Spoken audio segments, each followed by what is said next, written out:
शिक्का, रिक्षाला द्या शिक्का, आहे का अक्का विचार करा पक्का, रिक्षाला द्या शिक्का, मदान भाऊ तुम आगे बढ़ो, हम तुम्हारे साथ हैं। येणाऱ्या 15 तारखेला सर्वांना विनंती आहे आपले मदन भाऊ जयस्वाल यांना प्रचंड बहुमताने विजय करा. विजय करा. रिक्षा काय म्हणून उभं राहता आणि कशासाठी राहता? तुमचं नाव सांगा. माझं नाव मदन हिरालाल जयस्वाल. मी अपक्ष निवडणूक लढवत आहे. माझी निशाणी ॲटो रिक्षा आहे.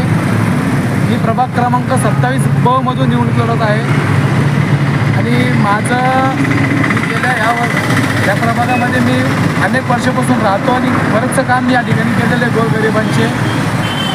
आणि या मला प्रभाग क्रमांक 27 मधले जनतेला एक प्रश्न विचारायचा आहे मूळ करून की गणपती उत्सव, नवरात्र उत्सव, सर्व महापुरुषांच्या जयंत्या, सर्वांच्या रात्रबेरात्रेमध्ये सुखदुःखामध्ये आम्हीच असतो आणि मतदान दुसऱ्याला का द्यायचा?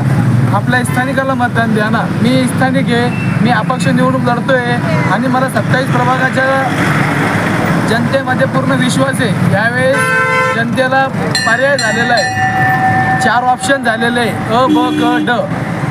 4 पर्याय झाल्यामुळं बरेचसे लोक त्यांना माझी विनंती आहे की येणाऱ्या 15 तारखेला आपण ॲटो रिक्षाला मतदान करावा आणि 3 इतर कुठल्याही पक्षाला करावा.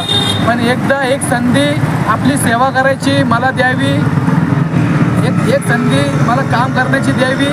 एकदा माझ्यावरती विश्वास करून एक मतदान ॲटो रिक्षाला करावं. आपलं मतदान वाया जाणार नाही. आपण 5 वर्ष आपल्याला अभिमान वाटेल असं काम मी या प्रभाग क्रमांक 27 मध्ये या ठिकाणी करून दाखवेल. जनतेचा विश्वास, जनतेचा आशीर्वाद हे सर्वात जास्त माझी ताकद आहे आणि त्याच ताकदीवरती, त्याच हिमतीवरती मी आज प्रभाग क्रमांक 27 या ठिकाणी निवडणूक लढवत आहे. काय समस्या आहे सध्या वार्डामध्ये आणि तुमचं विजन कार्यालय समस्या? सर्वात मोठी समस्या इथं पाण्याची आहे. मी जनतेला सांगू शकतो, आमच्या मायबाप माऊलींना सांगतो की आपण जर माझ्यावरती विश्वास टाकल्यानंतर मला जर मतदान केलं आणि मी जर निवडून आलं तर सर्वात आधी टँकर मुक्त प्रभाग करेल. या ठिकाणी पाण्याच्या टाकीचं काम चालू आहे. 70-80% पाण्याचं काम झालेलं आहे. पाईपलाईन आलेली आहे. बस आपण मला एक संधी द्या. सर्वप्रथम मी पाण्याचा प्रश्न या ठिकाणी सोडवल्याशिवाय राहणार नाही. काय आव्हान करसान मतदारांना? एकच आवाहन कराल की 1 मतदान ॲटो रिक्षाला, 3 मतदान इतर कुठल्याही पक्षाला.